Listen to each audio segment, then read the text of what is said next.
Van के थाप द्वारा लिखा गया पुस्तक Hindi audio super trader book. पाठ 43 स्थिति का आकार आपके विचार से अधिक महत्वपूर्ण है। अधिकांश लोग सोचते हैं कि महान निवेश का रहस्य महान कंपनियों को ढूंढना और लंबे समय तक टिके रहना है। बेशक इसके लिए मॉडल निवेशक वॉरेन बफे हैं। जिस मॉडल पर म्यूचुअल फंड काम करते हैं वो महान निवेश खरीदना और धारण करना है, और लक्ष्य केवल कुछ बाजार सूचकांक को मात देना है। अगर बाजार 40% नीचे है और वे केवल 39% नीचे हैं, तो उन्होंने अच्छा प्रदर्शन किया है। यदि आप अकादमिक जगत पर ध्यान दें तो आपको पता चलेगा कि निवेशकों के लिए सबसे महत्वपूर्ण विषय संपत्ति आवंटन है। 1911 में फाइनेंशियल एनालिस्ट जर्नल में जी. ब्रिनसन और उनके सहयोगियों द्वारा एक शोध अध्ययन किया गया था जिसमें उन्होंने 10 साल की अवधि में 82 पोर्टफोलियो प्रबंधकों के प्रदर्शन की समीक्षा की और पाया कि प्रबंधकों की प्रदर्शन परिवर्तनशीलता का 91% किसके द्वारा निर्धारित किया गया था परिसंपत्ति आवंटन, जिसे उन्होंने स्टॉक, बॉन्ड और नकदी में प्रबंधकों के पास कितना था के रूप में परिभाषित किया। यह प्रवेश नहीं था या उनके पास कौन से स्टॉक थे, यह रहस्यमय चर था जिसे उन्होंने संपत्ति आवंटन कहा, जिसे कितना के संदर्भ में परिभाषित किया गया था। मैंने हाल ही में मॉर्गन स्टेनली के ग्लोबल वेल्थ मैनेजमेंट ग्रुप के लिए 2 मुख्य निवेश रणनीतिकार डेविड डास्ट द्वारा परिसंपत्ति आवंटन पर एक पुस्तक देखी। पीछे के कवर पर CNBC के जिम क्रैमर का एक उद्धरण था। इसे डेविड डास्ट पर छोड़ दें कि वे सादे अंग्रेजी का उपयोग करें ताकि हम संपत्ति आवंटन को समझ सकें, जो सफल प्रदर्शन का सबसे महत्वपूर्ण पहलू है। इस प्रकार आपको लगता है कि पुस्तक स्थिति के आकार के बारे में बहुत कुछ कहेगी, है ना? जब मैंने किताब को देखा तो मैंने खुद से ये सवाल पूछे, क्या वो संपत्ति आवंटन को स्थिति आकार के रूप में परिभाषित करता है? क्या वो समझाते हैं या समझते भी हैं क्यों संपत्ति आवंटन इतना महत्वपूर्ण है? क्या पोजीशन साइजिंग कितना का भी किताब में उल्लेख किया गया है? मैंने पाया कि किताब में एसेट एलोकेशन की कोई परिभाषा नहीं थी और न ही इस मुद्दे से संबंधित कोई स्पष्टीकरण था कि कितना या एसेट एलोकेशन इतना महत्वपूर्ण क्यों है। अंत में स्थिति का आकार, कितना और धन प्रबंधन जैसे विषयों को पुस्तक में संदर्भित भी नहीं किया गया था। इसके बजाय पुस्तक विभिन्न परिसंपत्ति वर्गों की चर्चा थी जिसमें कोई निवेश कर सकता था। प्रत्येक परिसंपत्ति वर्ग के संभावित रिटर्न और जोखिम, और वे चर जो उन कारकों को बदल सकते थे। मेरे लिए यह साबित हुआ कि कई शीर्ष पेशेवर निवेश की सफलता के सबसे महत्वपूर्ण घटक को नहीं समझते हैं। स्थिति का आकार। मैं यहाँ एक किताब नहीं चुन रहा हूँ। मैं परिसंपत्ति आवंटन के विषय पर हर किताब के बारे में एक ही टिप्पणी कर सकता हूँ जिसे मैंने कभी देखा है। अभी दुनिया में ज्यादातर रिटायरमेंट फंड म्यूचुअल फंड में बंधे हैं। 2000, 2002 और 2008 वर्तमान जैसे भयावह डाउन मार्केट के दौरान भी उन फंडों को 95% से 100% निवेश करने की आवश्यकता होती है। उन फंड मैनेजरों का मानना कि सफलता का रहस्य संपत्ति आवंटन है, बिना यह समझे कि असली रहस्य संपत्ति आवंटन का कितना पहलू है। यही कारण है कि मैं उम्मीद करता हूं कि अधिकांश म्यूचुअल फंड धर्मनिरपेक्ष भालू बाजार के अंत तक मौजूद रहेंगे, जब S&P 500 अनुपात एकल अंकों की सीमा में अच्छी तरह से हैं।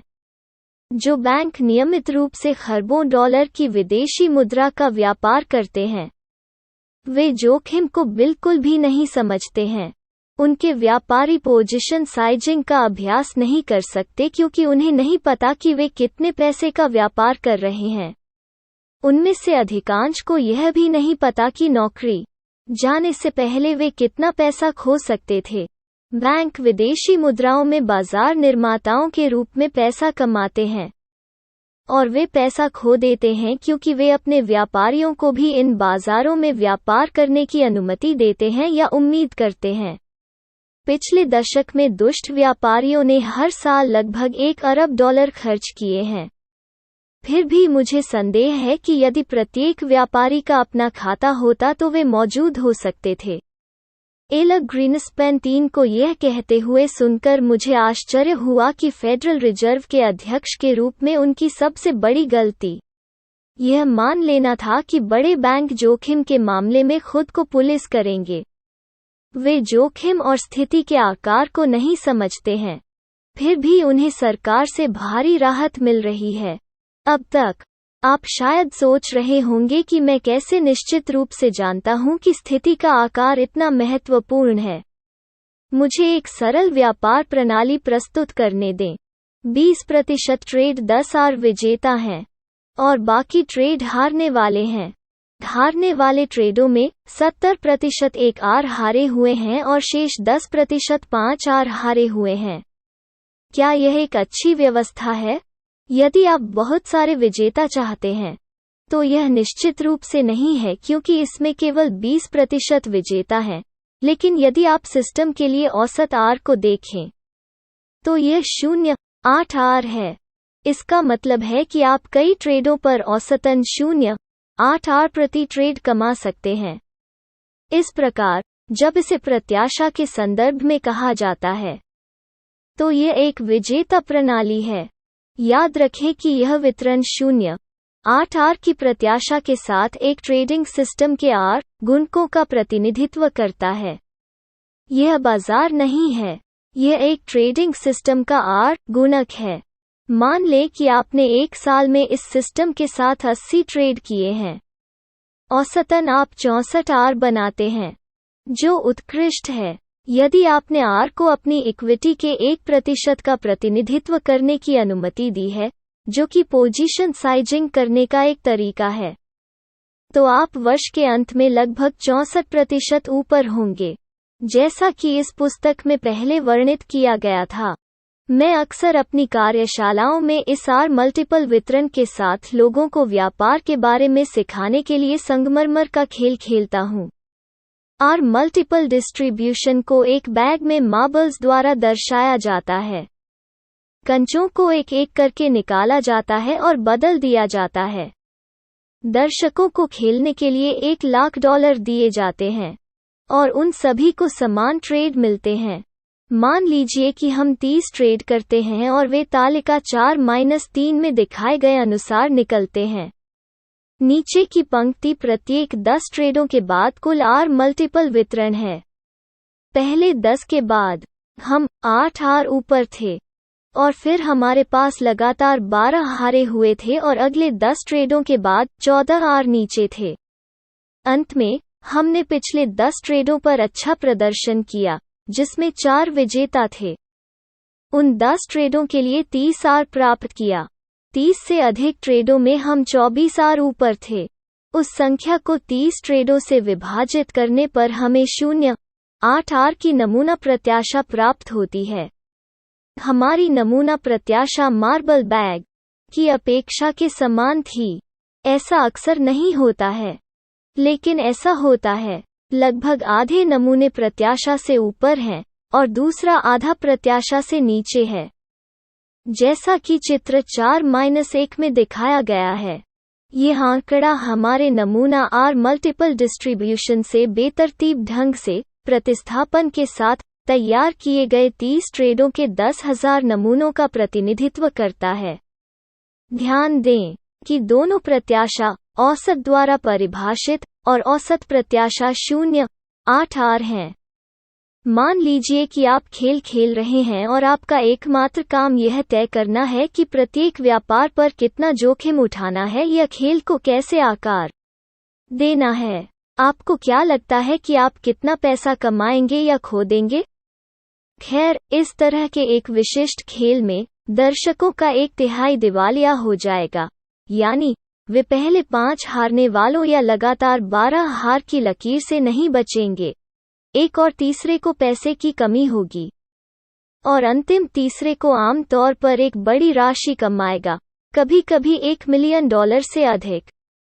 लगभग 100 लोगों के दर्शकों में 33 या उससे अधिक के अलावा जो शून्य पर हैं। संभवतः 67 विभिन्न इक्विटी स्तर होंगे। यह स्थिति आकार देने की शक्ति को दर्शाता है। ऑडियंस में सभी को समान ट्रेड मिले, टेबल में दिखाए गए ट्रेड। इस प्रकार एकमात्र चर यह था कि उन्होंने कितना जोखिम उठाया, यानी उनकी स्थिति का आकार। उस एक चर के माध्यम से हमारे पास आमतौर पर अंतिम इक्विटी होती है जो 0 से लेकर $1 मिलियन तक होती है। यह कितना महत्वपूर्ण है पोजीशन साइजिंग।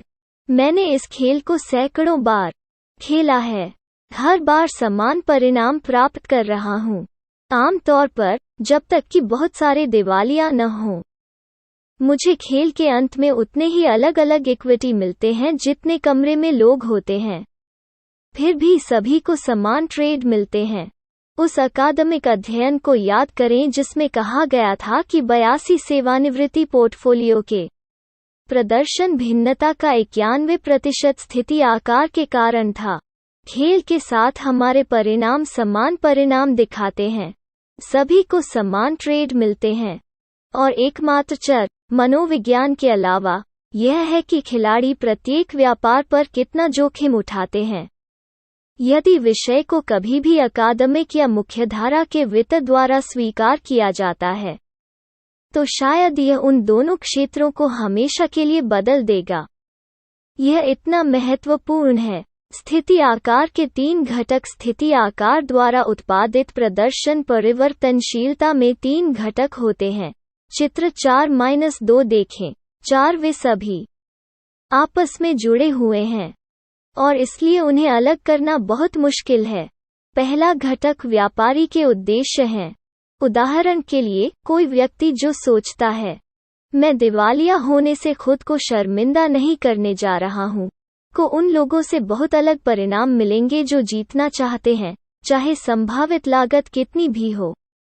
वास्तव में मैंने संगमरमर के खेल खेले हैं जिसमें मैंने दर्शकों को 3 समूहों में विभाजित किया है। प्रत्येक का एक अलग उद्देश्य और एक अलग इनाम संरचना है ताकि यह सुनिश्चित हो सके कि उनके पास वो उद्देश्य है। यद्यपि भीतर समूह समाप्त होने वाली इक्विटी में स्पष्ट रूप से बड़ी परिवर्तनशीलता है। विभिन्न उद्देश्यों वाले समूहों के बीच एक अलग सांख्यिकीय रूप से महत्वपूर्ण अंतर भी है। दूसरा घटक जो पहले घटक को स्पष्ट रूप से प्रभावित करता है, वो है व्यक्ति का मनोविज्ञान। उस व्यक्ति की वास्तविकता बनाने के लिए कौन से विश्वास काम कर रहे हैं? क्या भावनाएं आती हैं? व्यक्ति की मानसिक स्थिति क्या है? एक व्यक्ति जिसका प्राथमिक विचार दिवालिया होने से खुद को शर्मिंदा करना नहीं है, उदाहरण के लिए, उसके समूह को ऐसा करने के लिए प्रोत्साहन दिए जाने पर भी वो दिवालिया नहीं होने वाला है। इसके अलावा एक व्यक्ति जिसका कोई उद्देश्य नहीं है और कोई स्थिति आकार देने वाले दिशानिर्देश नहीं है, वो पूरी तरह से भावनाओं से आकार लेगा।